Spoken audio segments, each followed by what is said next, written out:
Yeah, I want to do a quick video and go over a few things we discussed today, earlier in regards of the Trump administration, as well as this situation with this woman being killed by ICE agents. A lot of people are saying it's murder. I don't see any murder. I don't see any murder at all. Did she intentionally try to run over the officer? I don't think so. I think she was just trying to get away. That's what I believe. But let's deal with the whole situation with oil and Venezuela and the Russians and the Chinese. Let's just tap into that a bit, because China and Russia are definitely aligned together, and they're definitely trying to push America out of the way, and definitely trying to get portions or sections of the world where they can be in a more strategic position and alleviate some of the pressure of sanctions that has been laid on them by the U.S., clearly. But check this out. Let's go to Trump. Let's deal with Trump first and check out what he's saying. He's just blatantly telling you what was up, why he went into Venezuela. I think it's a little bit more, or perhaps a lot more, but people will get rich off of what he has done. But it's bigger than just taking the oil. They could not afford for Russia to get their hands on Venezuela. And like I said earlier, at the time of bombing Venezuela, the Chinese were in there wheeling and dealing and spinning in Venezuela. So that couldn't happen, but check it out.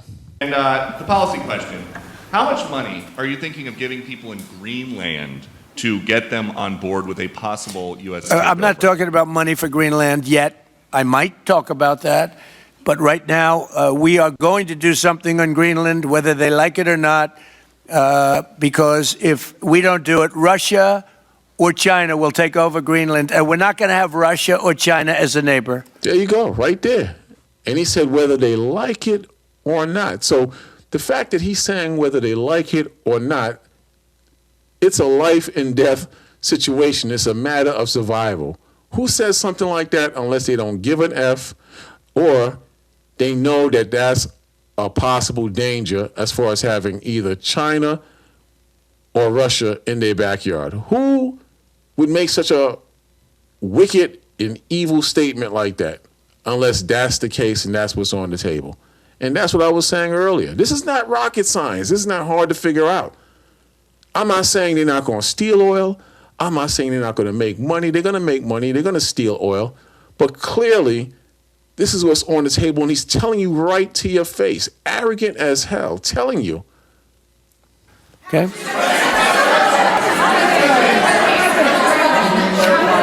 I would like to make a deal, the easy way, but if we don't do it the easy way, we're going to do it the hard way. That if we don't do it the easy way, we're going to do it the hard way. Look at that. So you know what's America's back is against the wall, and he's telling you straight up, it's either the easy way or the hard way. So you got to come out of the delusion. The Spirit of the Most High, God, the Creator, has them in a position where they're going at each other's necks. They're going at each other's necks. And it's a matter of survival. And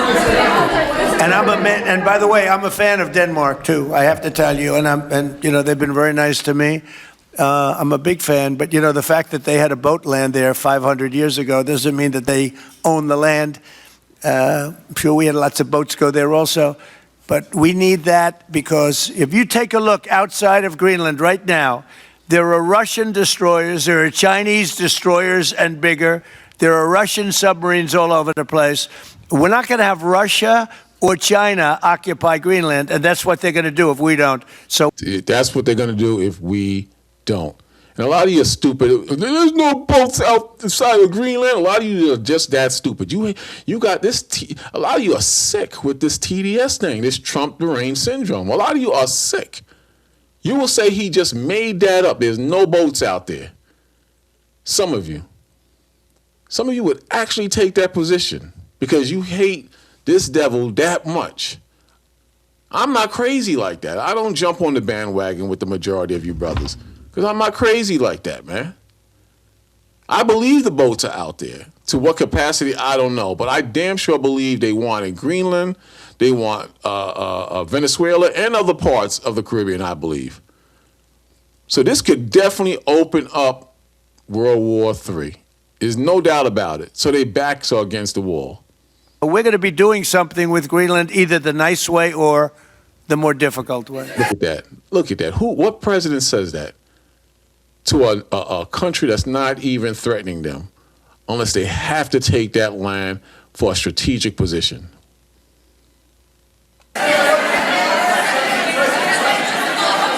Please, go ahead, ma'am. Mr. President, why is it so important to you to own it when you have a military presence there, which you could expand to affect the security? Listen to this now. Listen to this. Because when we own it, we defend it. You don't defend leases the same way. You have to own it. And, you know, with a nation, look at what happened with Obama with that horrible deal they made with Iran. It was a short-term deal. It was like a 9-year deal. Countries can't make 9-year deals or even 100-year deals. Countries have to have ownership. In other words, you have to take it, stake your claim and take it, he's saying.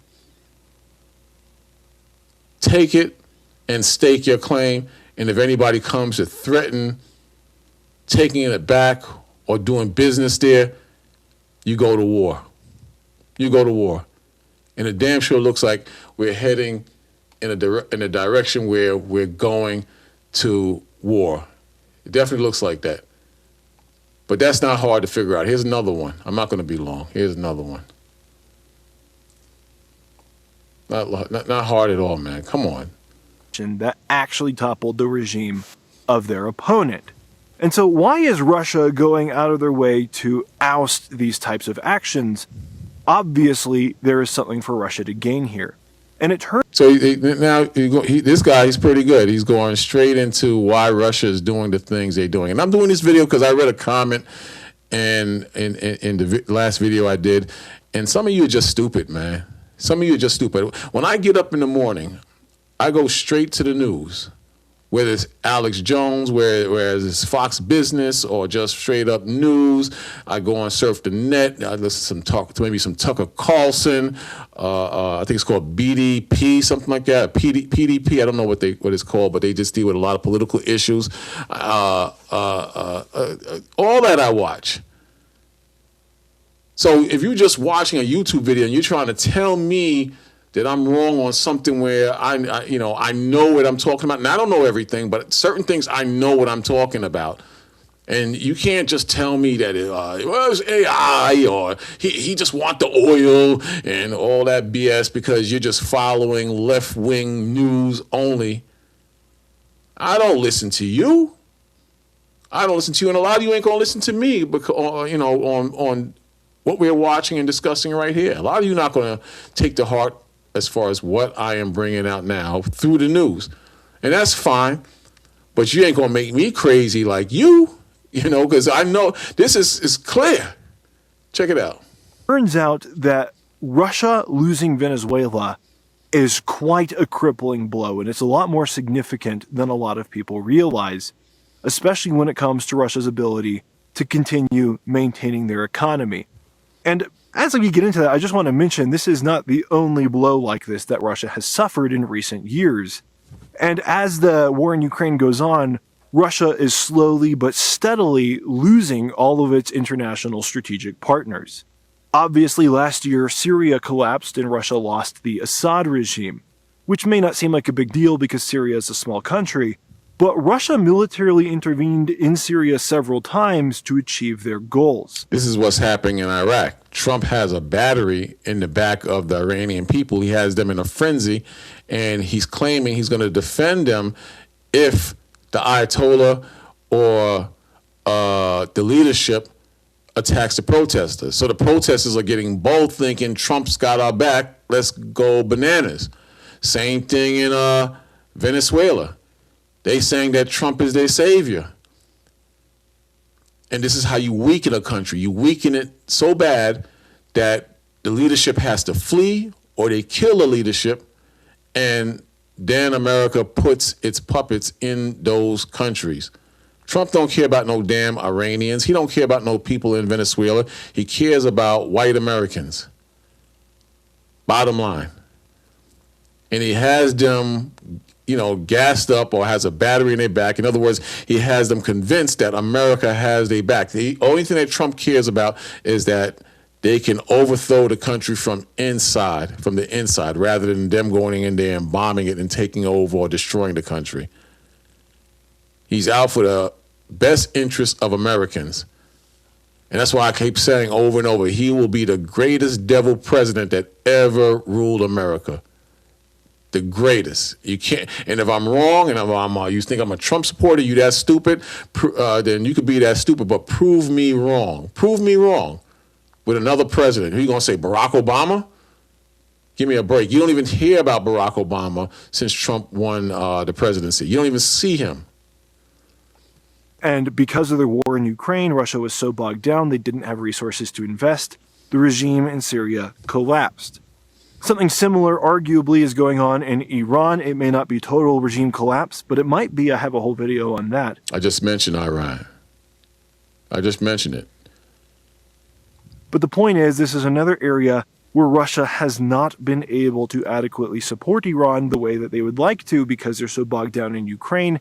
And as a result, Russia themselves could potentially suffer if the Iranian regime collapses. Iran provides Russia with their Shahed drones, or at least the parts for their Shahed drones, and they've been one of the few countries willing to support Russia in their war against Ukraine, and there's a very real chance that that regime could either collapse or at least it is going to be severely weakened. And that's exactly what's happening. 40% unemployment in Iran. 40%. That's 4 out of every 10 persons don't have work. And if you check it out, each country that's at war with America or threatening America is weakened through sanctions or uprising, or their pockets are being hit. Think about it. You got them warring and going crazy in Iran because of a lack of bread. In Venezuela, the same thing. That's been going on for decades. But it's even worse because there's no president there, no real president. You didn't have a real president in the first place. The president that was in Venezuela was an illegitimate president. Brothers are saying that they didn't even know that. Brothers didn't even know that. They saying, no, he wasn't. That's a lie. Didn't even know that.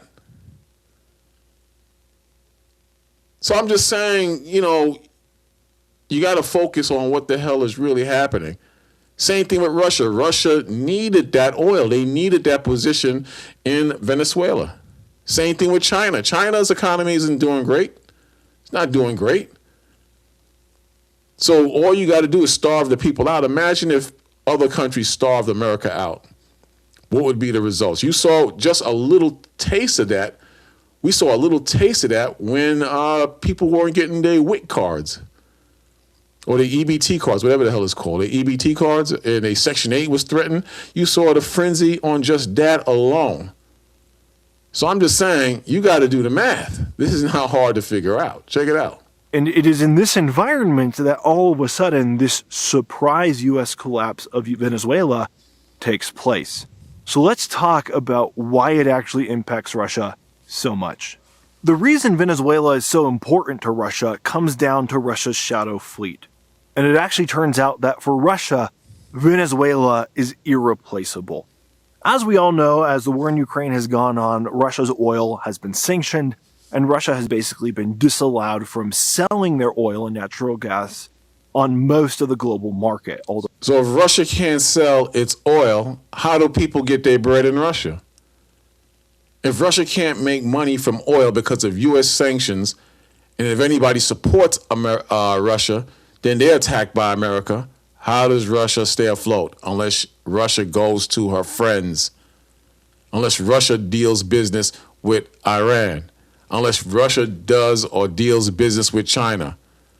But America has their foot in their behind so far, it's very difficult for them to wheel and deal and make money. So Venezuela was definitely needed by the Russians. It was needed. At the time of the bombing, I mentioned this earlier, at the time of the bombing, you had Chinese in there doing business with Venezuela. They have been doing business for quite some time. So this hurts a lot of people. It gives America a very strong hand as far as the other nations outside of her, because a lot of other countries have business interests, especially China. They have business interests in Venezuela. This is why right after that, China said, if you don't bring the president back to Venezuela, it's war. And they had ships supposedly outside of Venezuela, Chinese. This is why that was happening. It's about money. It's always been about money. It's always been about oil. I'm not saying America is not going to steal that oil. They're going to steal some oil now. They're going to make some money off oil now, but they claim they're going to help Venezuela make money too. But it's a lot of BS and lies. Though there are exceptions. The idea is that if countries purchase Russian oil except for under certain conditions, those countries will be punished, and that causes pressure on those countries to purchase from other suppliers. You get the picture. There you go. But it's also common knowledge that Russia has largely been able to skirt these sanctions, not completely obviously, but they've been able to skirt these sanctions, and a big reason for that has been Venezuela. It turns out that while Venezuela is also a sanctioned country, they're not nearly as sanctioned as Russia is, and there's a lot more exceptions. There's also much weaker enforcement on Venezuela. So, for example, if you break the sanctions and you're a country that purchases Venezuelan oil, the consequences on you are much less severe than if you break the sanctions and you purchase Russian oil. And so because of this, Russia has been using Venezuela to circumvent sanctions in several ways. The most prominent way they do that is simply by mixing oil from the Russian shadow fleet with oil that comes from Venezuelan tankers, or tankers that get their crude oil from Venezuela. And by mixing the contents of these two types of oil, it makes it very difficult to prove that the oil that's being purchased is actually sanctioned oil because of the chemical composition and things like that. So you hear that? Russia found a way to get oil and make money under the table through Venezuela. They found a way to get under the table and get some bucks. Not so hard to figure out, or understand rather. Not so hard at all. If Russia was selling just pure Russian Urals crude oil, you could do chemical tests and you could verify that, and it would be easy to prove that a certain country was avoiding sanctions and supporting the Russian economy. There you go. So, in other words, instead of selling, let's say Russia oil is A oil, if you mix the A oil with B oil, you can't detect that Russia is selling oils to outside countries and making money and supporting its economy. Brilliant plan. But with America in the mix, that hurts Russia. So there has to be something done by the Russians. The Chinese have business interests in Venezuela. There has to be something done to stop America from getting in the way of that, which can open up Pandora's box and could open up World War III. I don't think we're going to go to World War III right away. I don't think so. I don't think they really want that smoke, but they're talking about war, especially China. I don't think China's going to do a damn thing right now. I think China is going to be more focused and fixated on Taiwan. We're going to see how that goes down. But Trump said he would blow up Taiwan before they get it. He would blow it up before, not Taiwan, the factories that make the chips that countries all around the world are dependent on, including America. Trump said he would blow up that damn factory before China gets it. It's a matter of survival at this point. But as Russia goes in and mixes their crude with Venezuelan crude, that chemical test becomes harder, and it becomes harder to prove in a court of law that a country has violated the sanctions. And Russia has used this ambiguity, this inability to prove that certain people are purchasing their oil, individuals are purchasing their oil, as a major path to actually get their oil to the global markets. Now, that is a big deal in and of itself, and it means that as Venezuela collapses, there will be an immediate reduction in Russia's ability to generate profits, which is obviously a positive for Ukraine. However, we might feel about the collapse of Venezuela and how it happened. It's something that a lot of people miss, but it is a part of the story, maybe one of the more important parts of the story, at least for the immediate context. You hear that? That part of the story is perhaps the most important part of the story, not just Trump taking oil. If you have TDS, you're just going to see that part. I'm not saying that Trump is a good man. I'm not saying that at all. I'm saying you're missing the bigger picture because of your emotions that are controlled by the media. That's what I'm saying. But another aspect to all of this that makes things even worse for Russia is that a lot of their Shadow Fleet expertise and their Shadow Fleet infrastructure that also relied on Venezuela. Venezuela has actually been in the sanctioned oil game a lot longer than Russia has. A lot of the reasons for the Shadow Fleet's kind of overnight success, the reason they were able to get up and running so quickly, is because they could kind of share that knowledge and the ships and the infrastructure with Venezuela, which lowered costs to themselves and also, again, removed attention from themselves. That doesn't go away completely overnight, but there is a drastic reduction overnight, and it's one of the reasons why Russia was upset when the U.S. blockaded Venezuela as well, because basically it had the same impact there. There you go. So look into it, believe what you want, but that's what it is. Now let's go into this ICE agent thing, because earlier today I was saying that the officer was hit, but you got people saying it was straight up murder. You got people saying that one brother, he was saying it's AI. No, it's not AI, and it's not murder. It was neither of the two. And I couldn't find the video, but here it is. Here they got a man running, and they talking about excessive force by cops. So this is where they're getting into the murder thing, and they're trying to say that the fact that this ICE agent shot this woman was excessive on his part as far as the shooting is concerned. But check it out.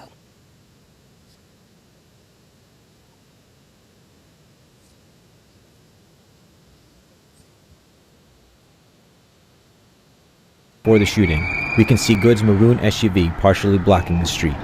Good's partner, seen here outside the car, and ICE officer Jonathan Ross are filming each other. So that's the woman's girlfriend, and this is the cop circling around toward the front of the car, I believe. But they were definitely disrespectful, and both these women have a history of being professional provocateurs. They're trained to give the ICE agents a hard time. Brothers didn't want to accept that either. I don't understand why that's so hard to believe, but you know what it is? You're not watching all different aspects of the news. You're not watching that. From when I get up in the morning, I'm watching the news. When I come home, I'm watching the news. I'm flipping back and forth to different channels, and I'm not watching liberal news only. I'm watching conservative news. When I get into the car, I listen to Patriot News. When I get into the car, I go back to Fox and Fox Business News, and then I go to CNBC for more business. I'm constantly watching the news. So when someone tells me it's that didn't happen, the person didn't get hit, I'm like scratching my head like, what? I know what I saw. Then when I say that, when I cross that hurdle, then you're going to tell me it's AI? What I'm seeing is AI? Come on. We're going to see if it's AI, though. Let's check it out. You can see Good in the driver's seat, waving cars by while Ross begins walking around her SUV. Look at that. 2 more federal officers arrive in this gray truck and approach Good's vehicle while simultaneously speaking to her. So, law enforcement officers with lights and sirens and in full uniform are ordering a motorist who's blocking traffic to get out of their vehicle. Right there, that's a red flag right there. Who pulls away from a car when you're ordered to get out the car? Number one, who even thinks about moving the car when the officers walk up on you? But clearly she doesn't respect authority, and she's going to do what she wants to do. But let's watch a little bit more. The whole encounter, from the moment an officer told Good to get out of her car to the third shot, lasted just 7 seconds. So now quickly, let's just break down what we just saw. With the video slowed down, you can see one officer grabs the door handle as Good begins backing up the car. Officer Ross can now be seen filming with his left hand at the front of the car. You can see the front wheel spin forward and Ross draws his gun with his right hand. So now I want to point you to the front tire and where it's at. The officer's in front of the car, and the tire is pointing at the officer. So now, if you hit the accelerator, you're going to run right into the officer. And as you can see, the person in the car is hitting the accelerator. That's why the tires are spinning. As you can see, the officer has his gun out. The tires are still pointed directly at the officer, and the car is moving forward. Now, at the last second, the tires turn away from the officer, but the officer is struck by the vehicle. See, the officer is struck, hit. The car made contact with the officer. What is so hard to believe about that? How the heck is this AI? That don't make any sense. But this is the hatred for Trump. The hatred in the TDS is real. But clearly, the man was struck. It's gonna go into more detail. But the point is, how I see it, I don't believe that the woman was actually trying to hit the officer. I believe that the woman was trying to get away, and she was reckless in trying to get away. But you got people saying this is murder. This is murder. It's not murder. It's not murder. How is this murder? The fact that you were told to get out of the car and you disobeyed that shows that they don't care about the law, and it's not murder. It's not murder. You cannot see from this angle. Now, here's a second angle from the front of the vehicle. Look. So you can clearly see the officer is actually hit by the car. Boom. Well, the slowdown version is showing me that when the SUV pulls forward, Boom. they Look make at that. contact. How's that AI? How the hell is that AI? Clearly it hit him. Back it up again. Do it again. By the vehicle, which you cannot see from this angle. Now, here's a second angle from the front of the vehicle. So you can clearly see the officer is actually hit by the car. Boom. Well, the Nice slowdown to version hear. is showing me that when the SUV pulls forward, One. they make Two. contact with the Hitting his thigh and a little bit above his waist. Twice he was hit. agent in the street, and then immediately following that contact, you hear 3 gunshots follow. So as CNN's expert has shown us, the officer was being struck by the vehicle and returned fire while the vehicle was literally hitting him. Here it is in real time. So next, the officer was recording this incident on a cell phone. So now let's look at the incident from the officer's perspective. Watch closely now, because this is a different angle, but from the officer now, in front of the car. That's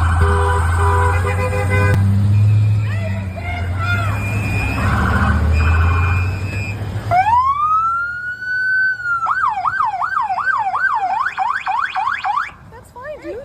I'm not mad at you. Show your face. I'm not mad at you. That's okay. We don't change our plates every morning, just so you know. It'll be the same plate when you come talk to us later. That's fine. U.S. citizen, former. You want to come at us? You want to come at us? I say go get yourself some lunch, big boy. Go ahead. Out of the car. Get out of the car. Get out of the car. Hear that?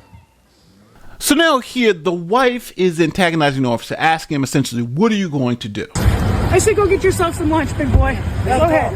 Out of the car. So now they realize that ICE is about to arrest them for interfering in federal law enforcement activities. And the wife, who's standing outside filming, tries to jump back in the car. Get out of the car.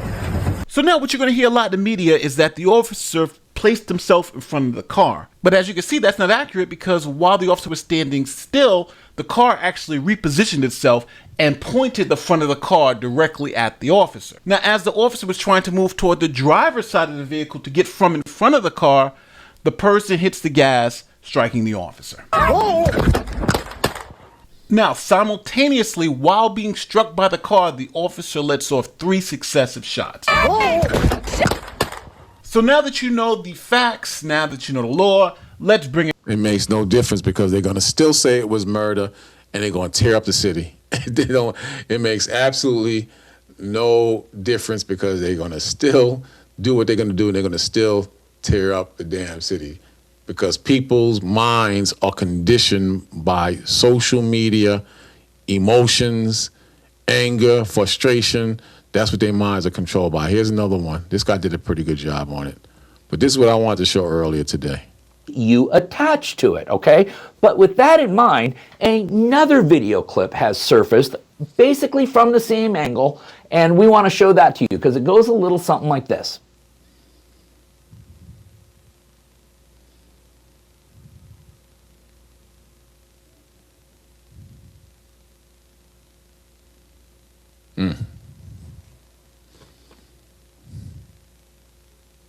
Look, how's that AI?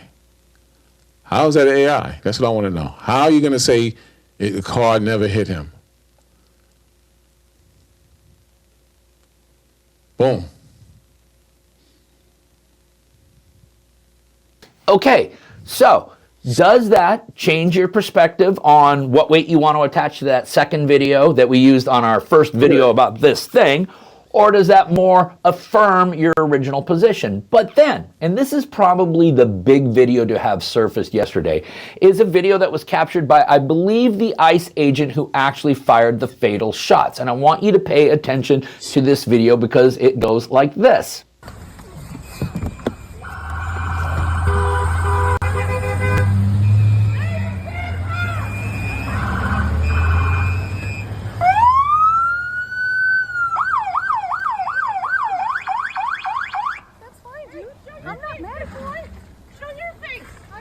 That's okay, we don't change our plates every morning, just so you know.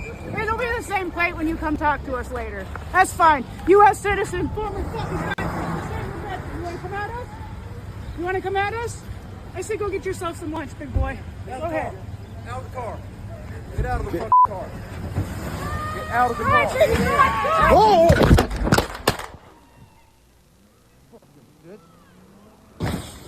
Okay, so that gives us one of the things that we always have a problem when we're trying to decipher as defense attorneys what happened through police reports, because it never gives us the context in which it occurred. But when you actually get to hear the words and kind of feel the atmosphere, the emotional atmosphere of what's going on, that certainly provides a clearer picture. I agree.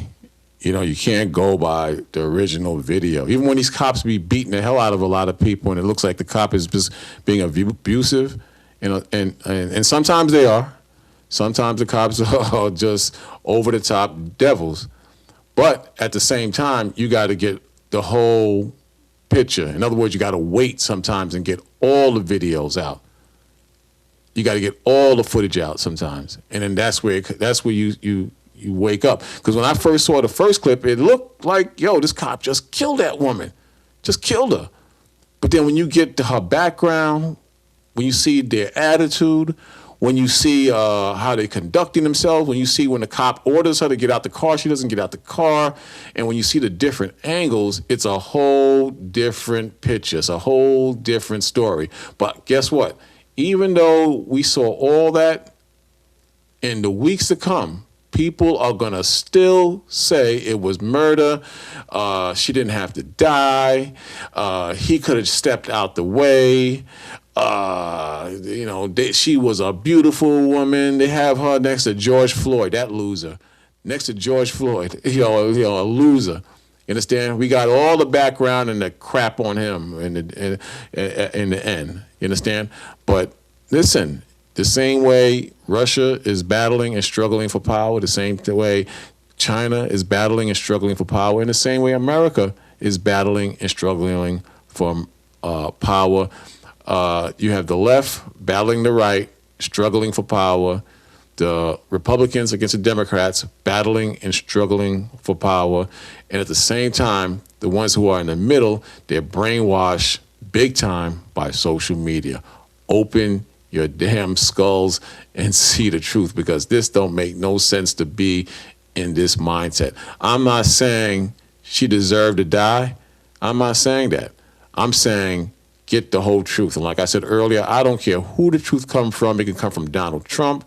It can come from the white man. It can come from the black man. It can come from the truth can come from the Chinese or Japanese man or African man. I do not care. I care about the truth. And I respect and I accept the truth coming from any body as long as you're speaking the truth. I'm out.